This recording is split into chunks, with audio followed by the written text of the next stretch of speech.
Gracias, señor presidente. El reciente informe de la Secretaría de Hacienda sobre el estado que guardan las finanzas y la deuda pública al cierre de 2015 nos da cuenta de graves problemas. Primero, el fracaso del gobierno federal para contener el gasto público.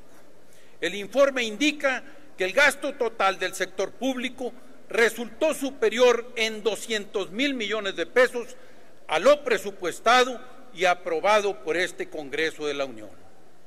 Esto quiere decir que a pesar de la caída en los ingresos petroleros, el gobierno sigue gastando irresponsablemente, incluso gastando más de lo presupuestado y aprobado por esta soberanía.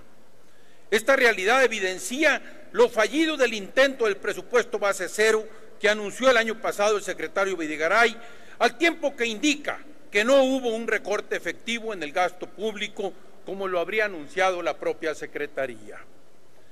Por otro lado, también en este informe de Marras nos habla de la crisis económica por la que atraviesa Petróleos Mexicanos. Pemex en 2015, mis compañeros, perdió dinero, incluso antes de que el gobierno federal le cobrara los derechos de explotación de crudo. Esta pérdida antes de impuestos ascendió a 120,000 millones de pesos. Y como toda pérdida debe ser financiada, esto impacta en la deuda de la institución. Compañeros, la crisis económica del gobierno federal es una crisis estructural y no coyuntural como se nos quiere plantear. La crisis económica del gobierno federal, si bien está impactada por la caída en los ingresos petroleros, también es cierto que esta crisis es una gran oportunidad, como lo dijimos oportunamente, para hacer una transformación sustancial en las finanzas públicas del país, tanto en los ingresos como en los gastos y, por supuesto, en el control de la deuda. El mismo informe al que hago referencia nos dice que la deuda pública ronda ya cercana a la cifra de los 8 billones de pesos. Representa el 48% del PIB. Este dato es impresionante porque esta era la estimación a la que se aspiraba a llegar para finales de sexenio. Es decir, mientras el gobierno sigue gastando más, su déficit sigue creciendo y ese déficit está teniendo que ser financiado con deuda pública y esto pues lo está poniendo ya en situación grave.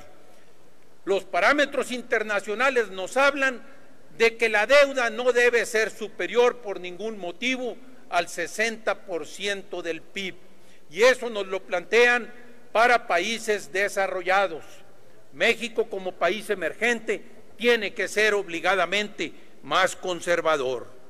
Otra manera de medir la deuda ya no es solo comparado con la producción de bienes y servicios del país, entiéndase el PIB, sino también lo tendríamos que medir con los ingresos del gobierno.